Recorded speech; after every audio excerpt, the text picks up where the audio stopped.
চৰম বিত্তীয় বিশৃংখলতাৰ সৃষ্টি হৈছে ৰাজ্যত।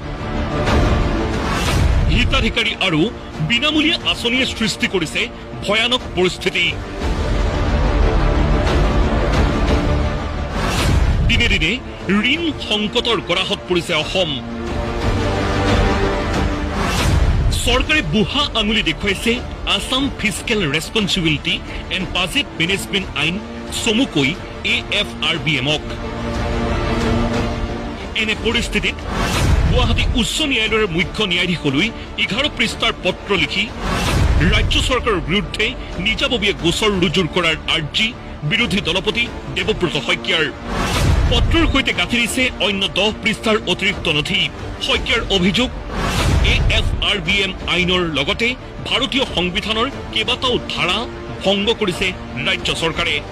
11 পৃষ্ঠাৰ এই পত্ৰত শইকীয়াই উল্লেখ কৰিছে কিদৰে তীব্ৰ ঋণ সংকটৰ গৰাহত পৰিছে অসম।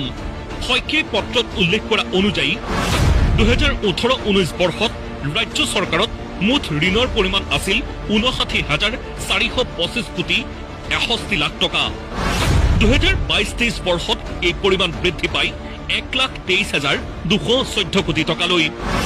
2025 বৰ্ষৰ জুলাই পৰ্যন্ত এই পৰিমাণ 1,84,463 কোটি টকালৈ বৃদ্ধি পায়।